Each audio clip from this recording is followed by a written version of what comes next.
আহমেদাবাদত সংঘটিত বিমান দুৰ্ঘটনাত নিহত সকললৈ শ্ৰদ্ধাঞ্জলি।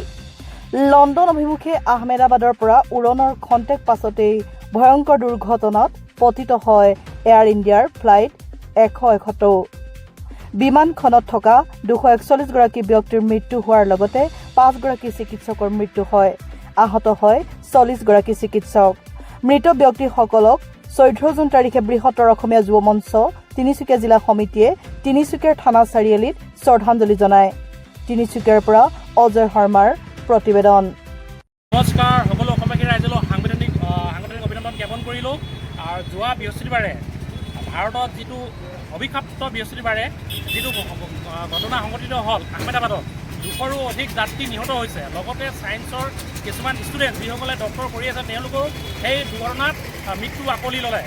আৰু আমি সকলো জনলৈ লগতে যিসকল নিহত হৈছে তেওঁলোকৰ সহপৰিয়াললৈ আমি সমবেদনা জ্ঞাপন কৰিছোঁ।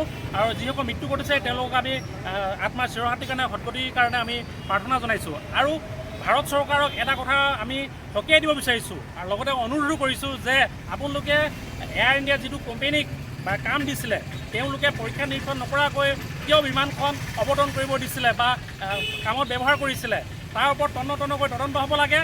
আৰু ভৱিষ্যতে যদি এয়াৰ ইণ্ডিয়া কোম্পানীয়ে বিমানৰ কাম চলায় বা নিয়োজিত কৰে বা বিমান উৰণৰ কাৰণে দিয়ে তেনেহ'লে তন্নকৈ পৰীক্ষা কৰিব লাগিব। আৰু আমাৰ ভাৰতৰ জনতাৰ লগত প্ৰাণৰ লগত খেল নেখেলিবলৈ মই আমাৰ বৃহত্তৰ অসমীয়া যুৱ মঞ্চৰ তিনিচুকীয়া জিলা সমিতিয়ে সকীয়াই দিছোঁ যাতে এইটোৱে প্ৰথম ঘটনা হওক আৰু লাষ্ট ঘটনা হওক আৰু পুনৰে যাতে এনে ঘটনা ঘটিব নোৱাৰে। গতিকে ভাৰত চৰকাৰক আঙুলিয়াই দিছোঁ আমাৰ এই তিনিচুকীয়া জিলা সমিতিক ইয়াৰ পৰাই। লগতে যিসকল নিহত হৈছে তেওঁলোকক গভীৰ শ্ৰদ্ধা জ্ঞাপন কৰিছোঁ আৰু তেওঁলোকৰ সপৰিয়াললৈ ধন্যবাদ।